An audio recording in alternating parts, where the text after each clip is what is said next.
Penjajahan telah menyebabkan penderitaan bangsa Indonesia. Tidak hanya penderitaan, tetapi juga telah mengubah dalam aspek geografi, sosial, budaya, dan politik. Pada abad 20, Indonesia menemukan strategi baru, yaitu dengan melalui organisasi pergerakan nasional. Yang kedua ada motivasi 3G, yaitu Gold, Glory, dan Gospel.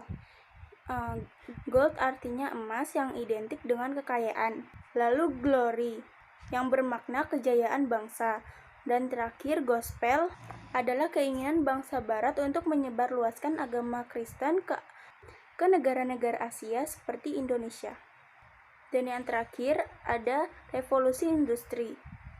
Revolusi industri merupakan salah satu pendorong imperialisme modern.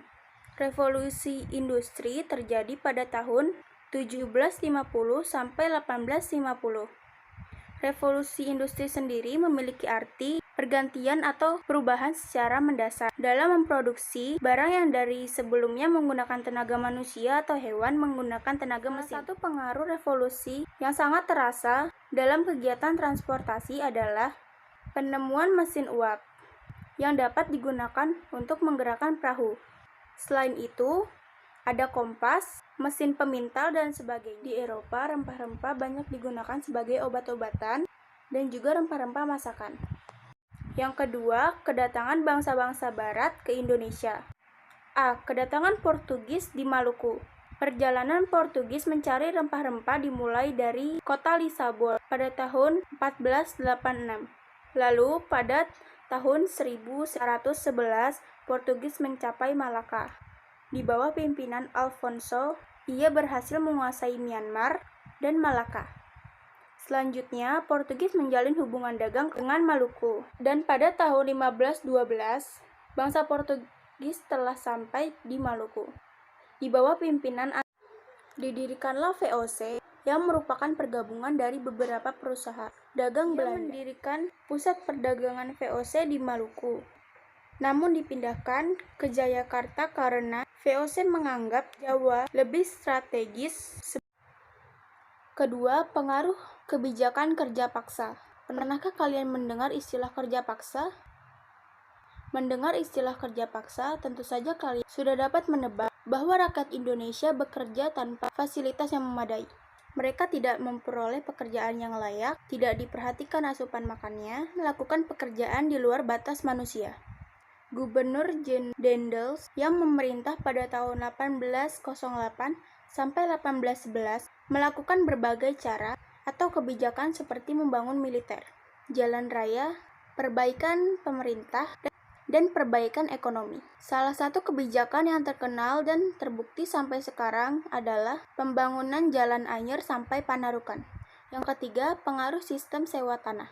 Kebun Raya Bogor merupakan salah satu bukti pengaruh kekuasaan Inggris di Indonesia. Pada masa tersebut, meletus perang di Eropa antara Prancis dengan Belanda.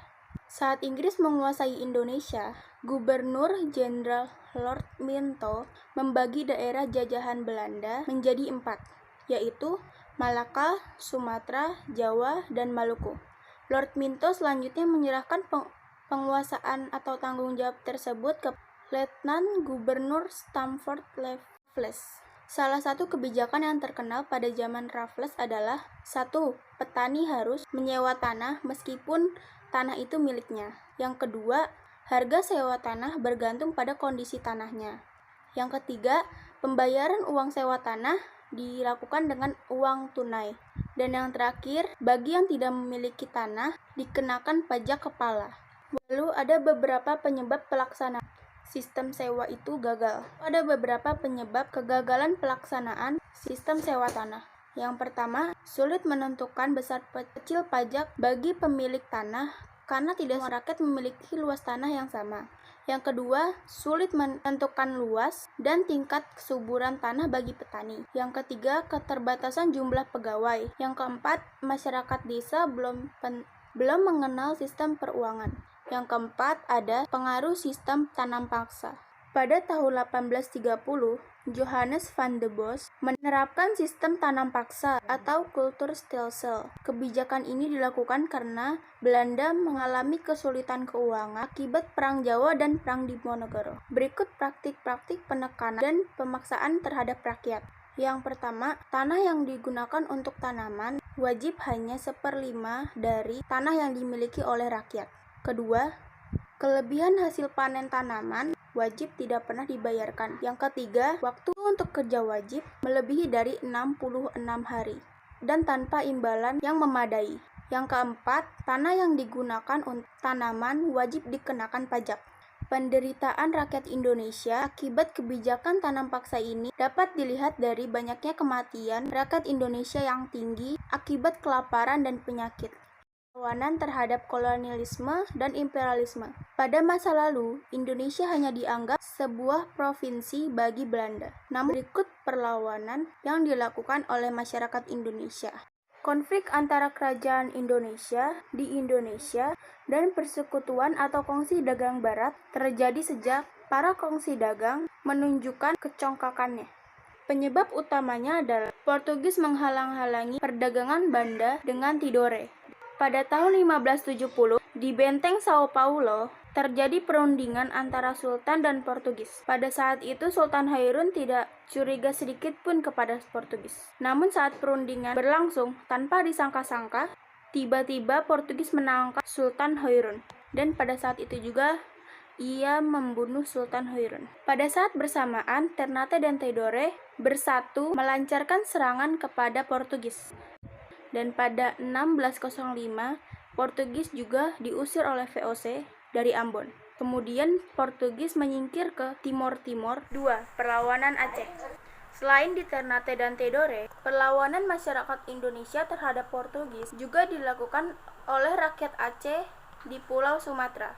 Pada masa pemerintahan Sultan Iskandar Muda, armada Aceh telah disiapkan untuk menyerang kedudukan Portugis di Malaka.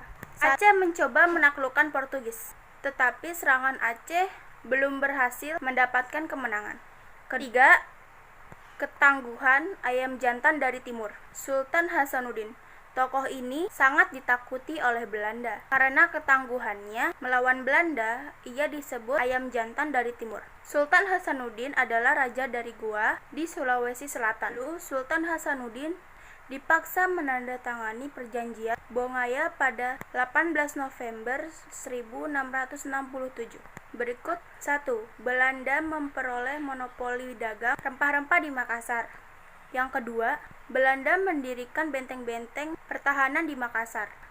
Yang ketiga, Makassar harus melepaskan daerah kekuasaannya berupa daerah di luar Makassar. Dan yang keempat, Aru Palaka diakui sebagai Raja Boni. Yang keempat, serangan Mataram terhadap VOC. Keberadaan VOC Batavia sangat membahayakan Mataram. Pada awalnya, Mataram dan Belanda menjalin hubungan dengan baik. Pada tahun 1799, terjadi peristiwa penting dalam kolonialisme dan imperialisme Barat di Indonesia. VOC dinyatakan bangkrut hingga dibubarkan. Pada tanggal 31 Desember 1799, VOC resmi dibubarkan. B. Perlawanan terhadap pemerintah Hindia Belanda. Perlawanan terhadap Hindia Belanda terjadi di berbagai daerah. Berikut beberapa perlawanan dari berbagai daerah. Pertama, Perang Sapurua di Ambon. Ketika Belanda kembali menguasai Indonesia di tahun 1817, rakyat Ambon mengadakan perlawanan di bawah pimpinan Thomas Matulesi atau yang sering kita sebut Patimura. Dalam perlawanan tersebut, turut serta pula seorang pahlawan wanita yang bernama Christina Marta, yang merupakan putri tunggal dari Paulus Tiahahu. Kedua, Perang Paderi di Sumatera Barat. Sumatera Barat merupakan salah satu pusat gerakan kebangkitan Islam di Indonesia, yang tokohnya adalah Haji Sumanik dan Haji Piobang. Mereka terpengaruh oleh para pembaharuan Islam di Timur Tengah dan menggelorakan kembali semangat pada kebangkitan Islam. Kaum Padri dipimpin oleh Tuanku Imam Bonjol. Perang Diponegoro. Perang Diponegoro merupakan salah satu perang terbesar yang dihadapi Belanda. Perlawanan Diponegoro tidak lepas dari kegelisahan dan penderitaan rakyat yang diakibatkan oleh penindasan. Keempat, Perang Aceh. Semangat jihad menggerakkan perlawanan rakyat Aceh. Belanda mengutus Dr. Snoek yang memakai nama samaran Abdul Ghaffar masuk atau merekomendasikan cara-cara mengalahkan rakyat Aceh. Taktik yang paling mujarab adalah dengan mengadu domba antara golongan bangsawan dan golongan ulama. 5. Perlawanan Sisingamangaraja, Sumatera Utara. Perlawanan Belanda di Sumatera Utara dilakukan oleh Sisingamangaraja II berlangsung selama 29 tahun. Untuk menghadapi perang tersebut, Belanda menarik pasukan dari Aceh. Pasukan Sisingamangaraja dapat dikalahkan oleh Kapten Christoffel yang berhasil mengepung benteng terakhir Sisingamangaraja. Keenam, Perang Banjar. Perang Banjar diawali ketika Belanda campur tangan dalam urusan pergantian raja. Perlawanan dilakukan oleh Prabu Anom dan Pangeran Hidayat pada tahun 1859 dan Pangeran Antasari yang memimpin perlawanan tersebut. Ketujuh, Perang Jagaraja di Bali. Perang Jagaraja berawal dari Belanda dan Kerajaan Bali yang bersengketa tentang hak lawan Karang. Sengketaan ini menyebabkan Belanda melakukan serangan terhadap Kerajaan Buleleng.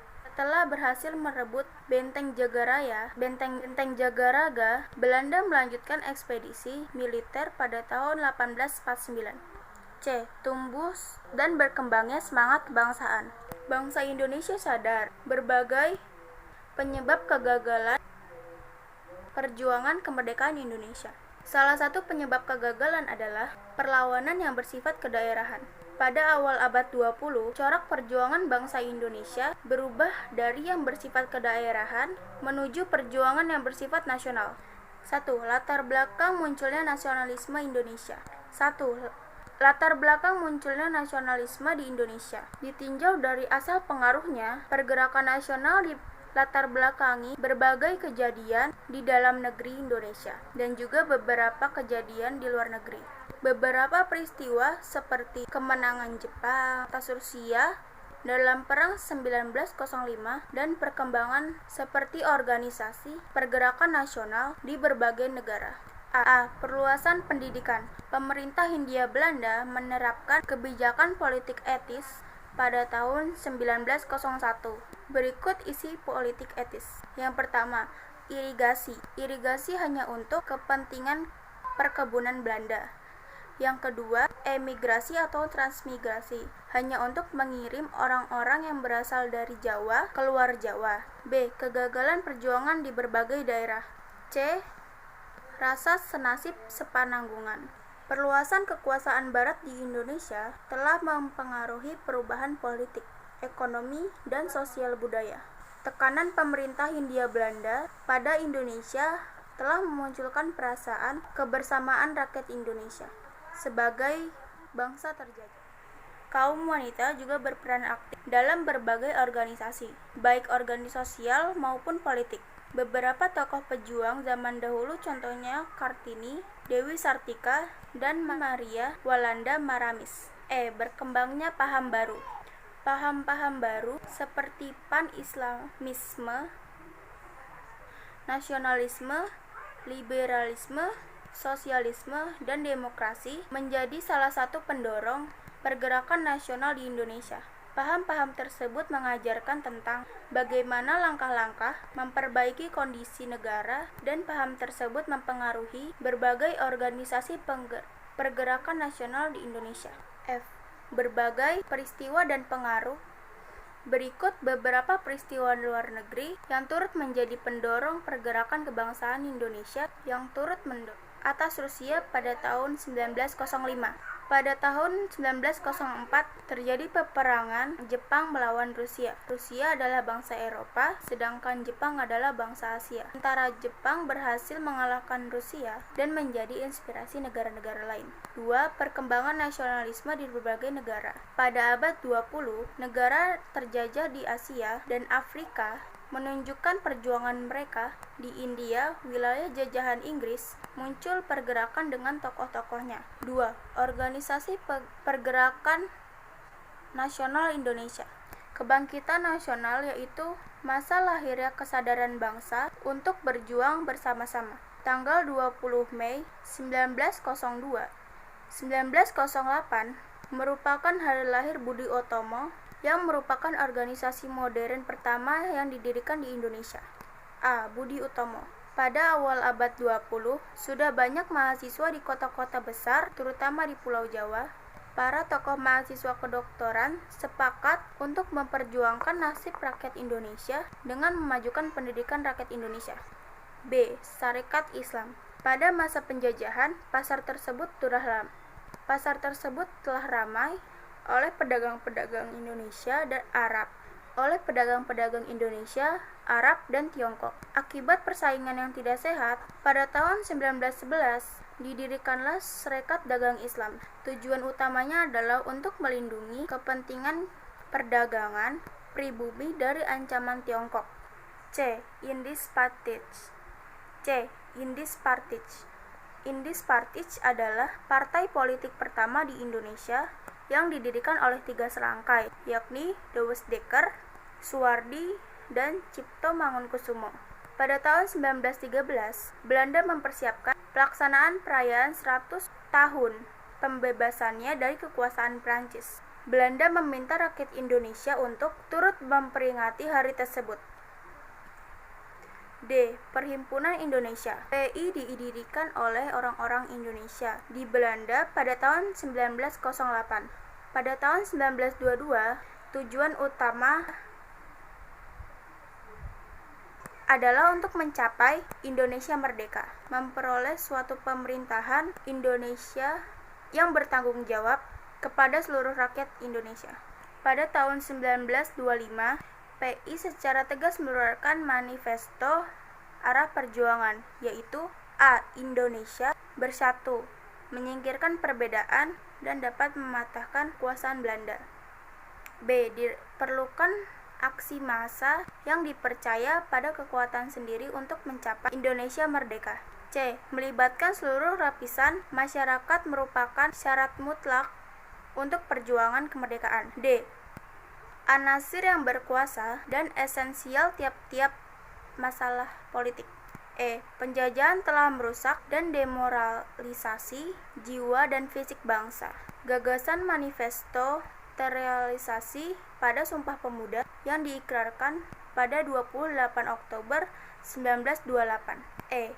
Partai Nasional Indonesia. Partai Nasional Indonesia atau PNI adalah partai PNI didirikan tanggal 4 Juli 1927, dipimpin oleh Insinyur Soekarno. Tujuan PPI adalah Indonesia merdeka dengan ideologi nasionalisme.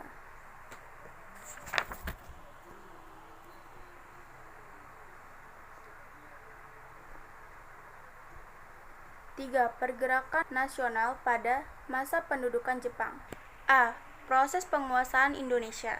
Awal mula tujuan Jepang datang ke Indonesia ialah untuk kepentingan ekonomi dan politik.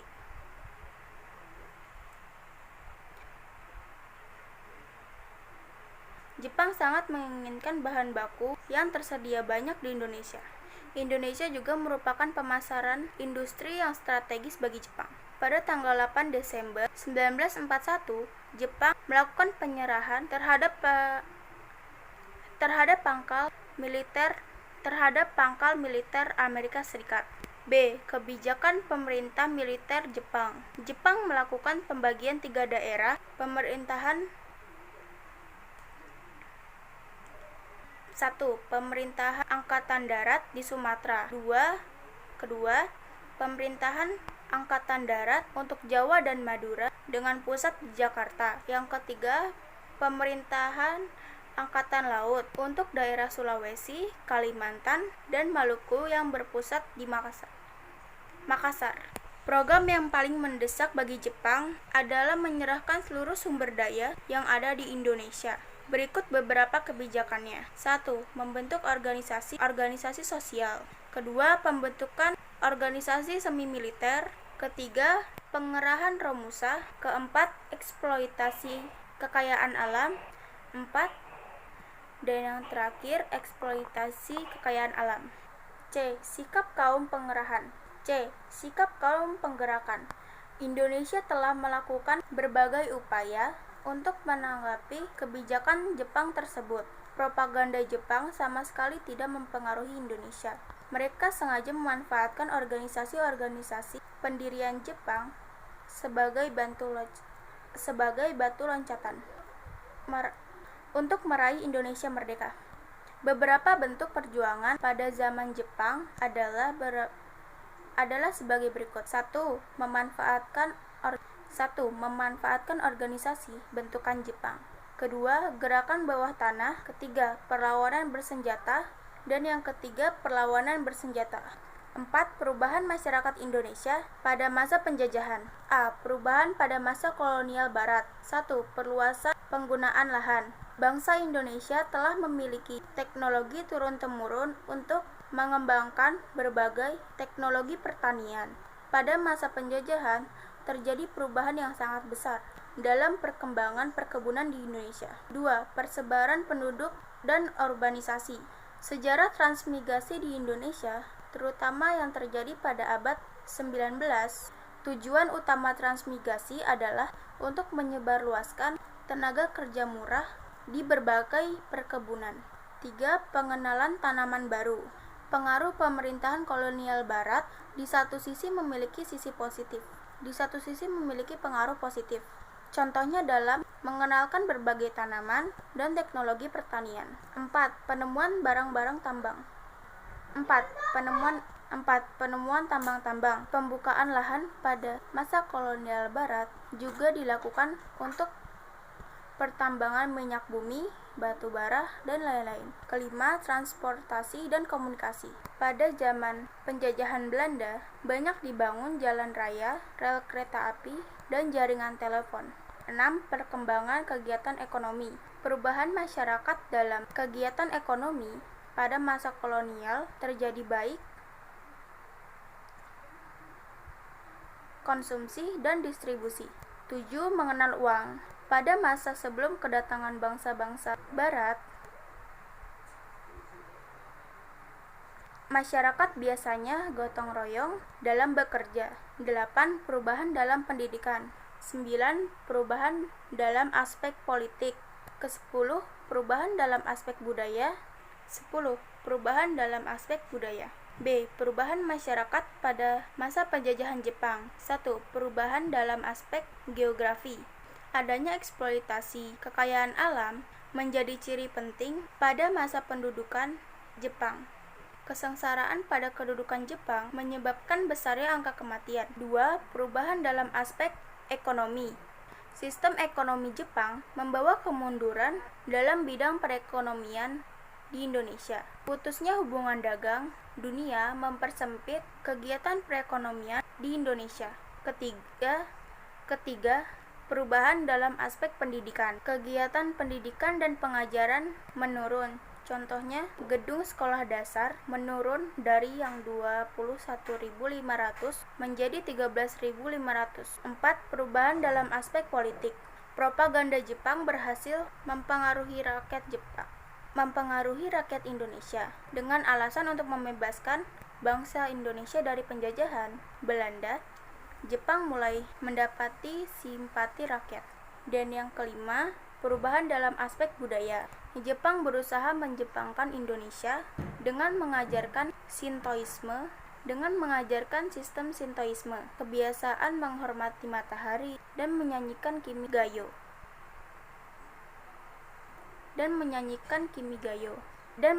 lagu Kimigayo.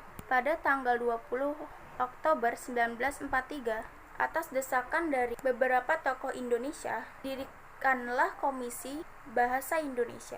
Tugas komisi adalah menentukan istilah-istilah modern dan menyusun suatu tata bahasa normatif serta menentukan kata-kata yang umum bagi bangsa Indonesia. Sekian dari saya. Wassalamualaikum warahmatullahi wabarakatuh.